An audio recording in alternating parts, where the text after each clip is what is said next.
प्रिय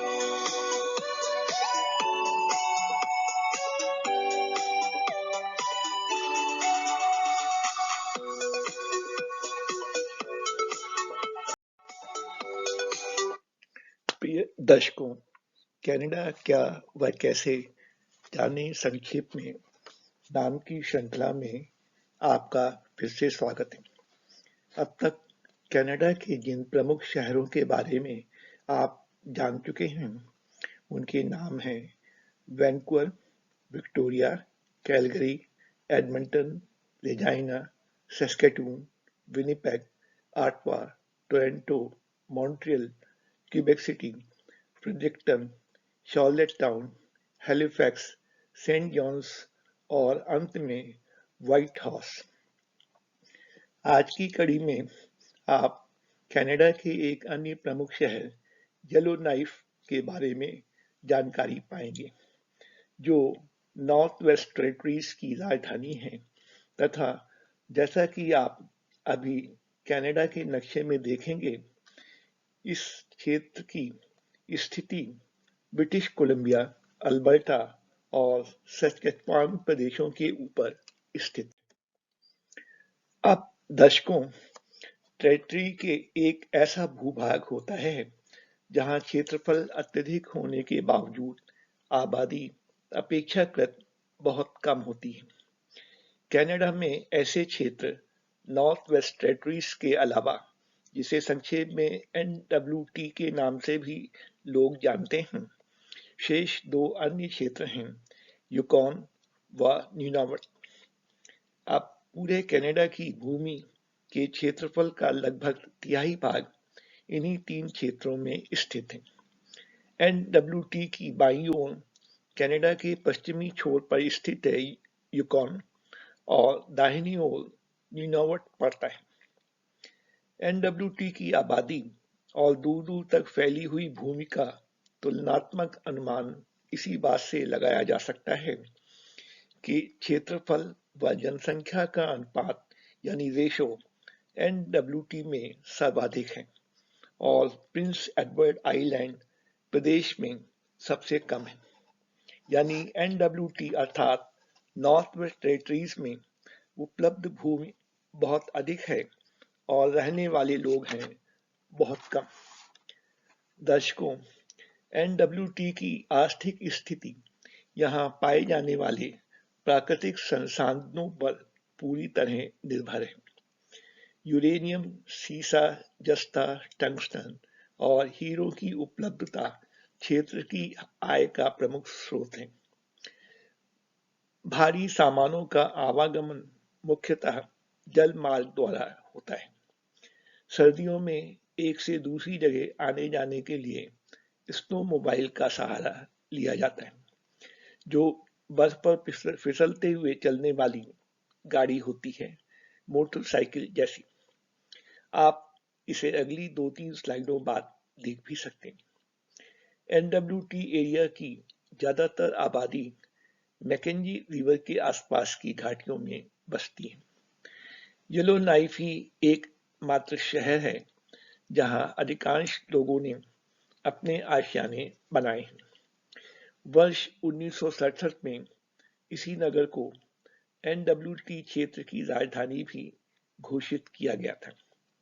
अतीत में यहाँ सोने के भंडार खोजे गए थे और इसी कारण से भूमि से इन्हें बाहर निकालने के कामों में की वजह से येलोनाइफ शहर चर्चा में आया। NWT के नहानी नेशनल पार्क में गिरने वाले झरने, जो वर्जीनिया फॉल्स के नाम से मशहूर हैं, अपनी ऊंचाई में नाइग्रा फॉल्स से भी अधिक हैं। येलोनाइफ में स्थित वुड बफेलो नेशनल पार्क की गिनती कनाडा के सबसे बड़े नेशनल पार्क के रूप में होती है।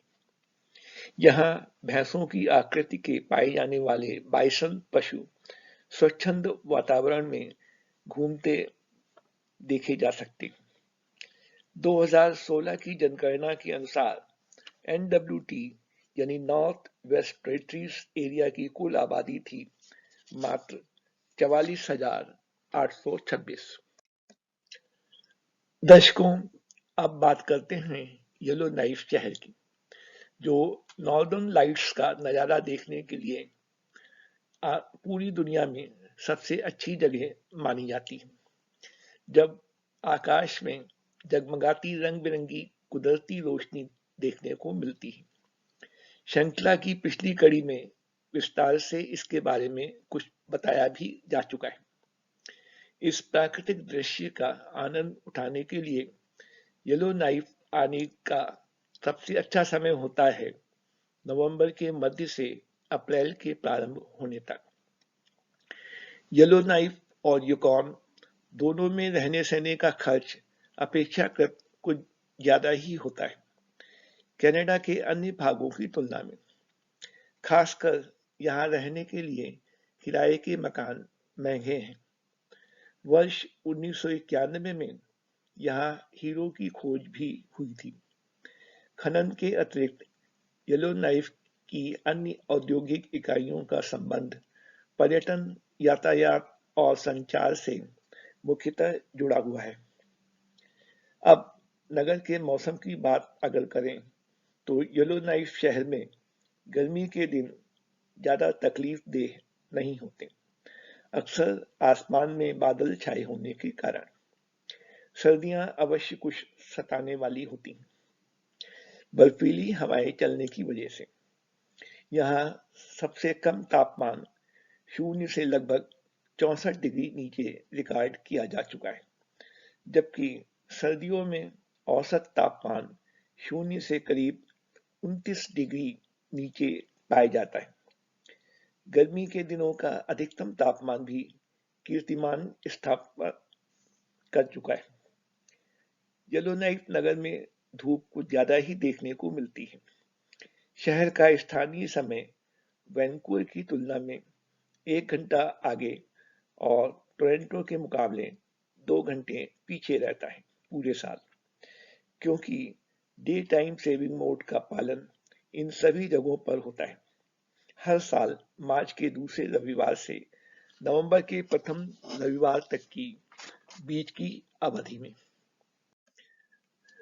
दर्शकों, अब देखते हैं कि कनाडा के कुछ प्रमुख शहरों के लिए हवाई यात्रा अथवा कार ड्राइव में अनुमान से कितना समय लगेगा और शहर के भीतर एक से दूसरे स्थान तक आने जाने के लिए क्या साधन उपलब्ध हैं। इस दृष्टि से एडमिंटन येलो नाइफ के सबसे नजदीक है और टोरंटो व ऑटवा सर्वाधिक दूरी पर है। स्थानीय यातायात के लिए बस व स्नोमोबाइल की सुविधाएं उपलब्ध हैं। एडमिंटन से करीब 3.5 घंटे का समय लगता है हवाई यात्रा के जरिए येलो नाइफ पहुंचने के लिए, जबकि कार के सफर में यही दूरी लगभग 19.5 घंटों में पूरी होती है। दर्शकों, अब चलते हैं येलो नाइफ में कुछ पर्यटन स्थलों को देखने के लिए। सबसे पहले इस क्रम में आता है Prince of Wales Northern Heritage Centre, जो नॉर्थ वेस्ट टेरिटरीज का संग्रहालय होने के साथ साथ अभिलेखागार भी है। ये एनडब्ल्यूटी क्षेत्र के लोगों की संस्कृति व विरासत को संरक्षित करने हेतु बनाया गया था।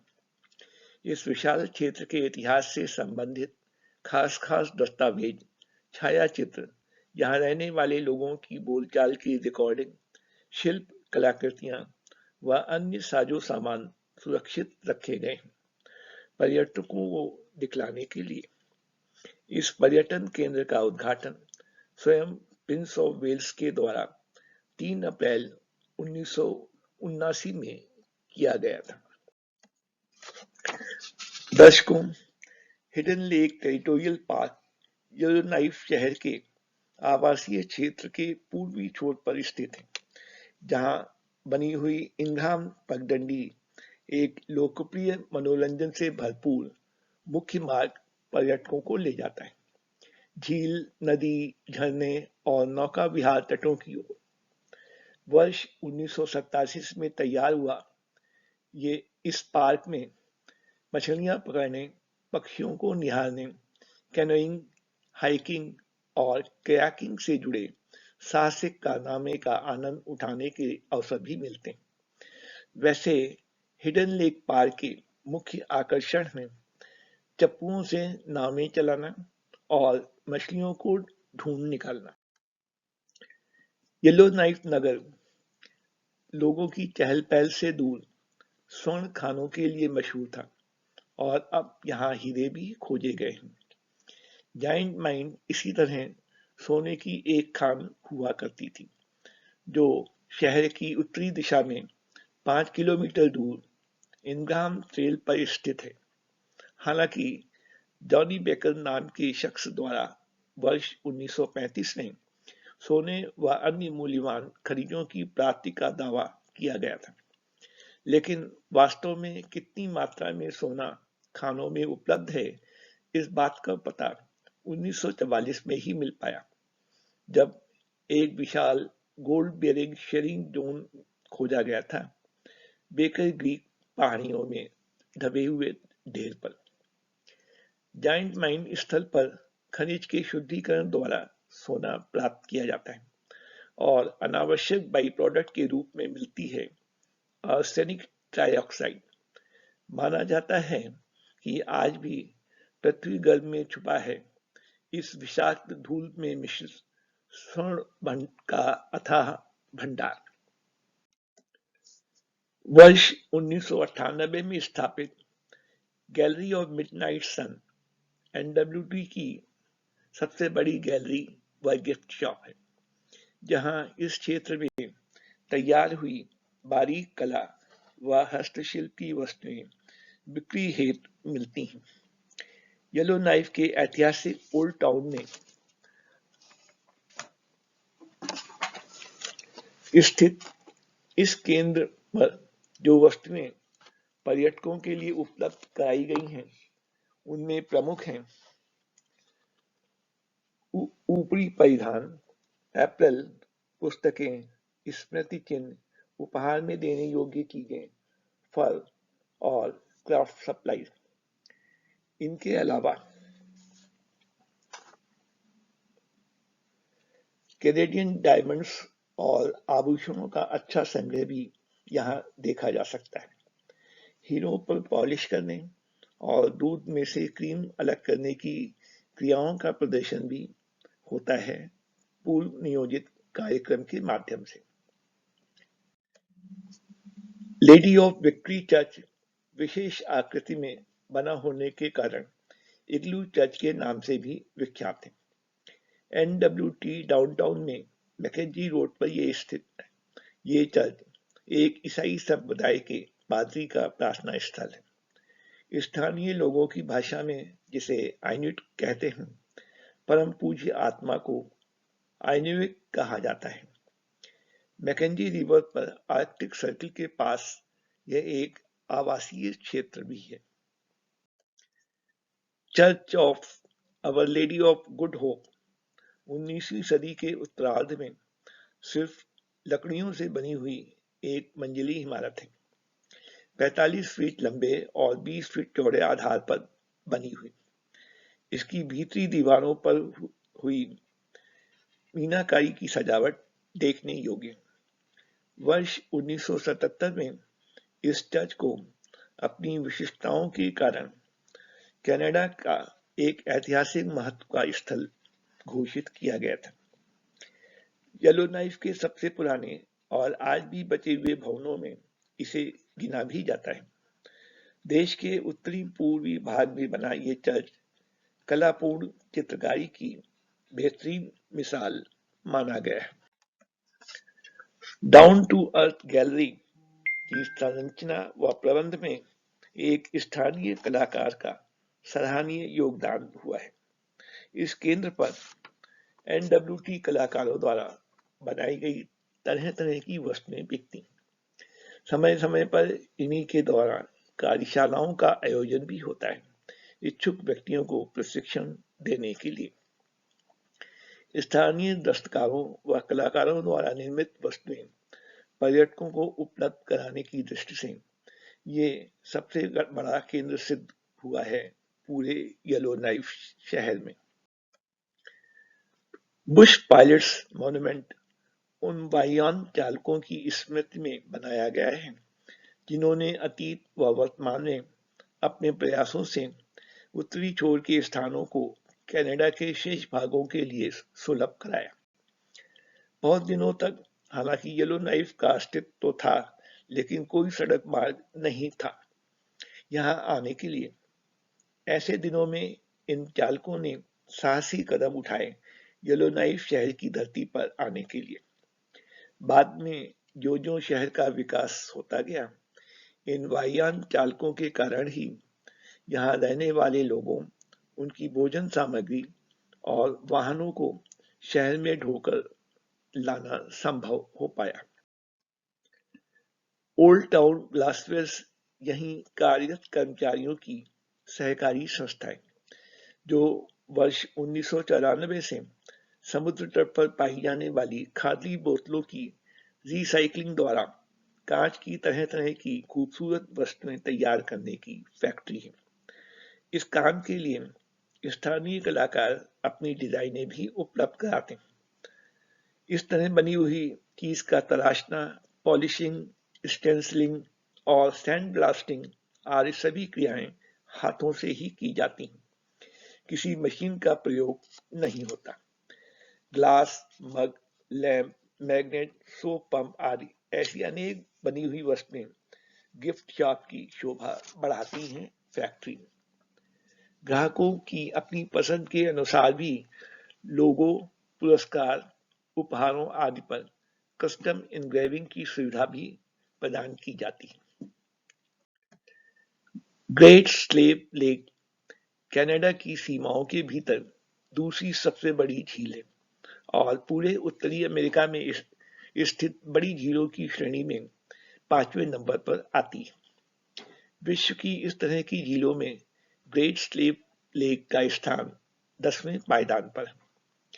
614 मीटर गहराई वाली ये झील सारे उत्तरी अमेरिका में गहरी भी सबसे ज्यादा है। यही नहीं, इसके तटीय किनारे पर नॉर्थ वेस्ट टेरिटरीज की आधी से ज्यादा आबादी ने अपने घर बनाना पसंद किया है। इन लोगों की 5 प्रजातियां यहाँ पर देखने को मिलती हैं। विक्टोरिया आइलैंड प्रायद्वीपों का समूह है। लगभग 560 वर्ग किलोमीटर में फैले इस भूभाग पर पहुंचने के लिए कई रास्ते बीच बीच में निकाले गए। बीचों बीच स्थित झील भी काफी बड़ी है। इस विस्तृत भूभाग का नामकरण महारानी विक्टोरिया के नाम पर हुआ है, जिन्हें वर्ष 1867 से 1901 के बीच कनाडा की बागडोर संभालने का सौभाग्य प्राप्त हुआ था। येलोनाइफ स्थित हे रिवर नॉर्थ वेस्ट टेरिटरीज के लिए मछली पकड़ने, पर्यटन और यातायात की दृष्टि से गौरव का विषय रही है। इसके आसपास दोनों ओर गैर आबादी वाले घने जंगल हैं। यहाँ पर कनाडा के पश्चिमी भागों से हवाई सफर के जरिए पहुंचा जा सकता है। हे रिवर के पास का रिहायशी इलाका और दक्षिणी फोर्ट स्मिथ क्षेत्र ग्रेट स्लेव लेक के दक्षिण पश्चिमी तट पर स्थित है और यही बस्ती 1868 में विख्यात हुई सुप्रसिद्ध हडसन बे कंपनी की ट्रेडिंग पोस्ट यानी व्यापारिक इकाई के रूप में। मैकेंजी रिवर उत्तरी अमेरिका से आर्कटिक क्षेत्र में गिरने वाली सबसे बड़ी नदी है, जो अपनी सहायक नदियों के साथ लगभग 4200 किलोमीटर की लंबाई में फैली हुई है। इसी वजह से इन्हें पूरी दुनिया में 13वें सबसे ज्यादा विस्तृत नदी समूह की संज्ञा दी गई है। साथ ही इससे कनाडा के शेष भाग के मौसम को ठंडा रखने में भी मदद मिलती है। नॉर्दर्न इमेजेस के नाम से आर्कटिक कोऑपरेटिव्स लिमिटेड की ओर से चलाए जा रहे फुटकर व्यापार का केंद्र है। ये सेवा संगठन कनाडा के उत्तरी भाग में रहने वाले लोगों के लिए अनेक व्यापार को विकसित करने का अवसर देता ही है, साथ ही अपनी सेवाएं भी प्रदान करता है उनके हुनर कौशल को उभारने के लिए। इस तरह स्थानीय कलाकारों का उत्साह बढ़ता है प्रतिभा के बेहतर प्रदर्शन हेतु, साथ ही उनके द्वारा निर्मित वस्तुएं ग्राहकों तक सरलता से उपलब्ध भी हो जाती हैं। नॉर्दर्न इमेजेस केंद्र द्वारा जो वस्तुएं ग्राहकों को मुहैया कराई जाती हैं, उनमें प्रमुख हैं प्रतिमाएं, तरह तरह के प्रिंट्स, पुस्तकें, आभूषण, उपहार में देने योग्य चीजें, स्थानीय लोगों द्वारा पहने जाने वाले परिधान या वस्त्र, हस्त निर्मित पारंपरिक दस्तकारी के नमूने आदि। स्नोकिंग विंटर फेस्टिवल वर्ष 1996 से हर साल मार्च के महीने में ग्रेट स्लेव लेक पर आयोजित होने वाला समारोह येलोनाइफ शहर का। ये आयोजन एक विशेष रूप से बनाए गए किले के अंदर होता है, जो पूरी तरह से कलाकारों द्वारा बर्फ से बनाया जाता है। सुविख्यात स्नोकिंग एंथनी फोलियट के निर्देशन में इस तरह बनने वाले दुर्ग को हर साल नया रूप व आकार दिया जाता है। अब इसमें ऑडिटोरियम, कैफे, प्रांगण, ढलान, मुंडेर, बुर्ज आदि लगभग सभी कुछ शामिल किया जाता है। एक बार दुर्ग पूरा हो जाने पर यह स्थान शीतकालीन कला कार्यक्रमों के लिए आकर्षण का केंद्र बन जाता है। महीने भर खूब चहल पहल रहती है। पूरे समारोह के अंतर्गत म्यूजिक कंसर्ट, आर्ट शो, बाल रंगमंच और बर्फ से बनी तरह तरह की मूर्तियां शामिल होती हैं। इसमें हर सप्ताह के अंत में फिल्म नाइट, बच्चों के नाटक तथा शनिवार और रविवार की रात में लाइव म्यूजिक के प्रोग्राम होते हैं। पपेट शो व हॉकी गेम्स को भी उपयुक्त जगह दी जाती है। अब येलोनाइफ नगर सिर्फ भूखंड तक ही सीमित नहीं रहा, बल्कि आसपास के द्वीप तथा समुद्र तटों पर भी गतिविधियां देखने को मिलती हैं। इसी क्रम में जॉलीफे आइलैंड का नाम बहुत चर्चित है। पहले यहाँ कुछ घर, जनरल स्टोर, लकड़ियों की दुकानें, इंपीरियल ऑयल टैंक का हुआ करता था शहर में, जिससे ऑयल व गैस की सप्लाई मिलती थी। इस समुद्री द्वीप का नाम सुप्रसिद्ध भूगर्भ शास्त्री A.W. जॉलीफे के नाम पर रखा गया है, जो वर्ष 1928 से 45 के बीच जियोलॉजिकल सर्वे ऑफ कनाडा में महत्वपूर्ण पद पर आसीन थे और उन्होंने वर्ष 1955 में स्वर्ण भंडारों की जगहों का पता लगाया था येलोनाइफ शहर में। Would buffalo national park Canada स्थित राष्ट्रीय पार्कों में सबसे बड़ा है और लगभग 45,000 वर्ग किलोमीटर के क्षेत्रफल में फैला हुआ है। अल्बर्टा प्रांत के उत्तर पूर्वी छोर से NWT के दक्षिणी छोर तक।